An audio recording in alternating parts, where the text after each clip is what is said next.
प्रेम लीला आधारित कहानी जिसका शीर्षक है इश्क की आखिरी बारिश।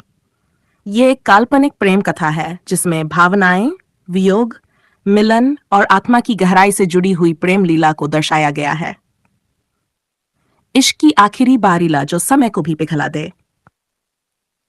वर्षा की हल्की बूंदें जब बनारस की गलियों में उतर रही थीं, तभी पहली बार उसने उसे देखा था।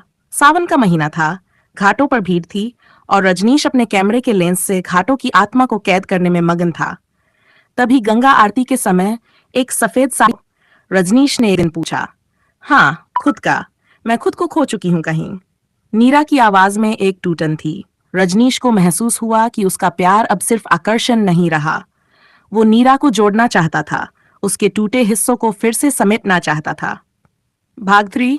बीते हुए कल का सच। एक दिन नीरा अचानक नहीं आई। हफ्ते भर वो गायब रही। रजनीश बेचैन था, हर घाट छान मारा पर उसका कोई पता नहीं। फिर एक शाम वो लौटी, आंखों में आंसू थे। मैं शादीशुदा हूं रजनीश, एक अधूरी शादी और अधूरा रिश्ता। मेरे पति ने मुझे छोड़ दिया लेकिन तलाक नहीं दिया। मैं अभी भी उसकी पत्नी कहलाती हूं पर वो अब किसी और का है। रजनीश ने कुछ नहीं कहा, वो बस नीरा का हाथ थामे रहा। भाग्येर प्रेम लीला। अब उनकी मुलाकातों में एक गहराई थी, एक सच्चाई।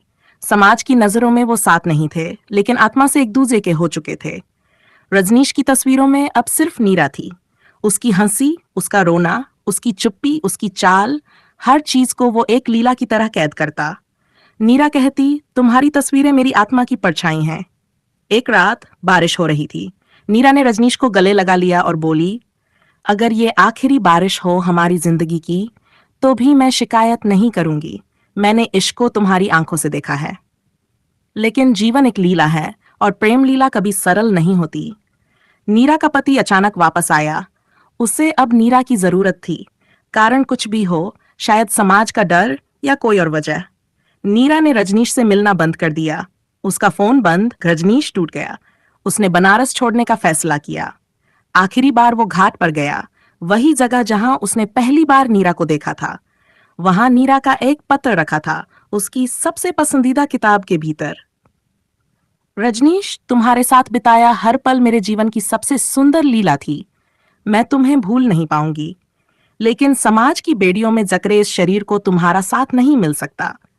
पर अगर आत्मा का मिलन सच्चा है तो अगली बारिश में शायद हम फिर मिले। भाग 6। पुनर्मिलन। 22 साल बीत चुके थे। रजनीश अब एक प्रसिद्ध फोटोग्राफर बन गया था, लेकिन नीरा की तस्वीरें अब भी उसकी सबसे कीमती संपत्ति थीं। एक दिन उसे बनारस में एक प्रदर्शनी के लिए बुलाया गया। वही घाट, वही सावन, वही बारिश।